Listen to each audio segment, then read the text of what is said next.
Hello and welcome to a Smurd video charged to 100 issues with Mighty Morphin issue 18. So, yeah, it's not that many issues left. I'm trying to think what issue this actually is in terms of the actual legacy issues because I have no idea. So anyway, this is written by Matt Groom, who's getting his second issue. So he's trying to find I guess he's way in the comic world. I'm sure he's well known for other things. I've never heard of him before this. Illustrations by Moses Hidalgo. I hope I pronounced that right, Moses. I apologize if I have not. Raul Angulo is on the colors. Terrible. Ed is always on the letters. I like Ed because he's got an easy name. Not going to try to say his second name because I'll get that wrong. Anyway, Zordon has arrived, and we have a very sarcastic, playful Matt with Zordons. He's like, I've always wanted to know where my friends would disappear to without me. I'm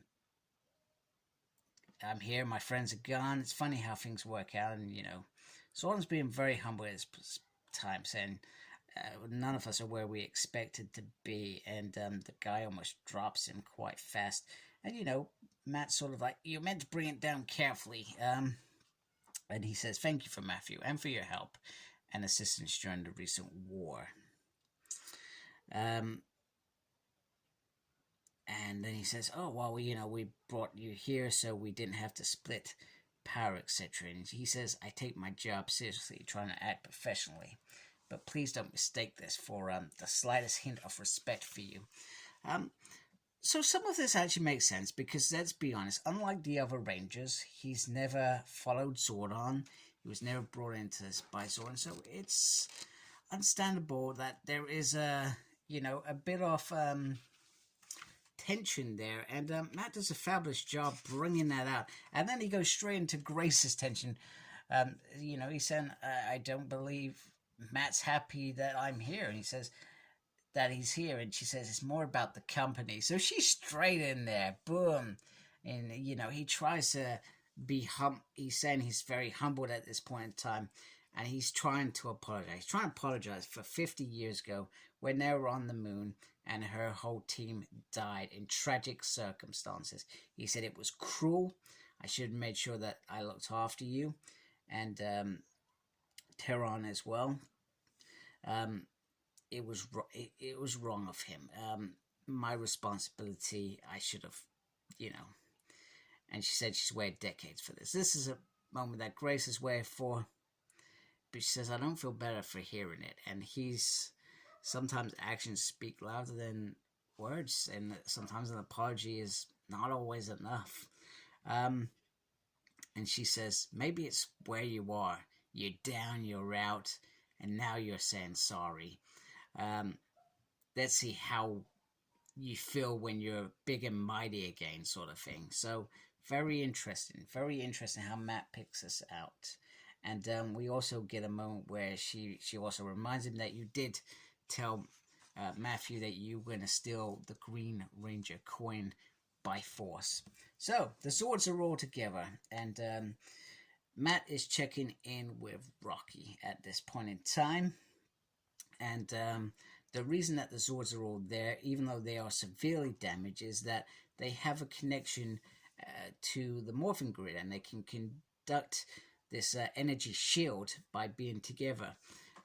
Also, Rocky is dealing with family. His mom's out of town, so he's trying to juggle his responsibilities all around. Meanwhile, the other Rangers are under the water, and they can breathe underwater.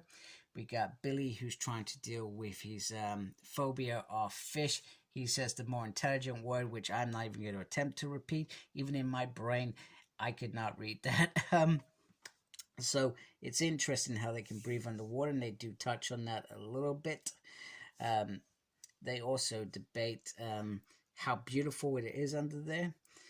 Meanwhile, there's a joke about aliens underwater, and then there are some alien bugs, maybe from some alien eggs, literally there, that remind me of actual aliens the film. If you've not watched that, you haven't lived. Go and watch Aliens and find out what those eggs are for. I was just waiting for something to jump out on his face.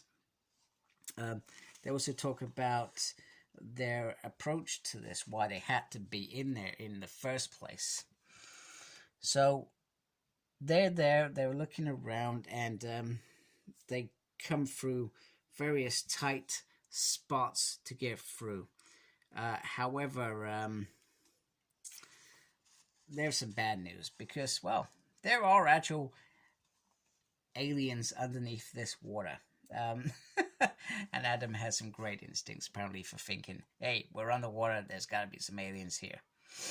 We also found out that they needed to look in the command center, which is just as simple as transferring it there, because they don't know what's in there.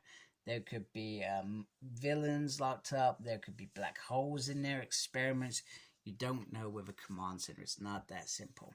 Meanwhile, Rocky is taking his family on a trip, and they're all getting ready because Matt, the Green Power Ranger, has rocked up because he won a free gift. Really, this is Rocky's way of trying to manage an awkward situation by being at the command center and having his family there, which is pretty cool.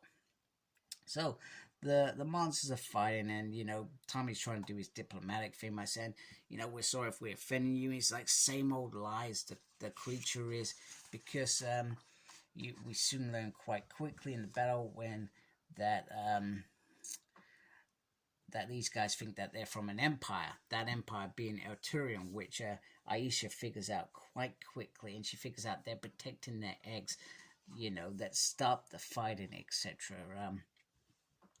This creature says that they also utilize the structure quite quickly. So the Altarian,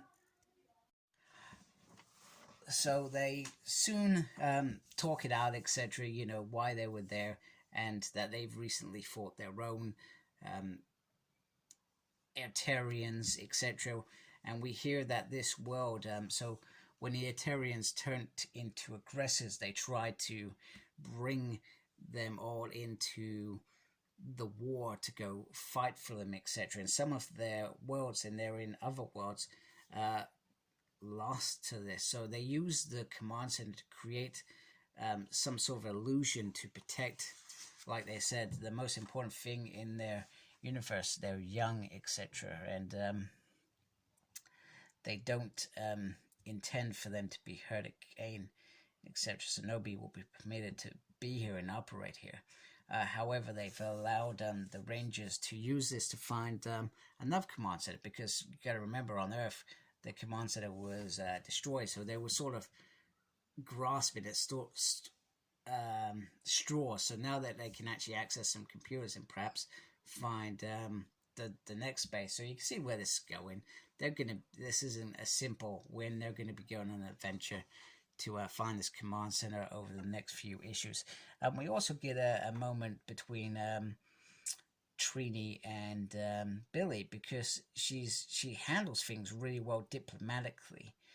She takes what's going on, and she resolves whatever they think's going on, etc. So she sees things that other people don't, which is great. And she talks about leveling up as a ranger, perhaps being more of a deputy lead or a leader, etc. She's growing into this role, whereas she says, Billy, you're perhaps not. When it was friend that you would use your power coin, you didn't seem that phase. And what he says is, it's not about the powers, it's about my friendship. That's what keeps me here.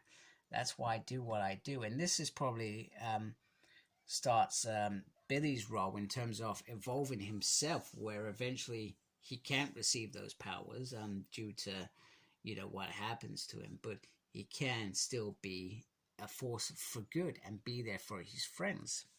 So the powers don't interest him. He doesn't feel like he should be resolving every issue by fighting. That's not what he's about, because punching problems, he feels like there are other things to be seen, to be explored, which is a great moment for him. So they've got a place to head off, which is fantastic. Meanwhile on Earth, we get some great moments where Rocky's trying to pretend he doesn't know Zordon, etc. And it's quite fun. And then Zordon goes to say he's from Eltar, but then he goes, oh, wait a minute, no, I'm not, I'm just from outer space, because he remembers, actually, I'm not affiliating myself with Eltar anymore. He's trying to separate himself. So old habits are dying hard. Also, we get a moment between one of the other kids and Grace, where she talks about his style. She's loaded, and she says, can you give me some hints, etc.? How he's sort of rich? She says, for the good of, the world, etc. She says, yeah, sure.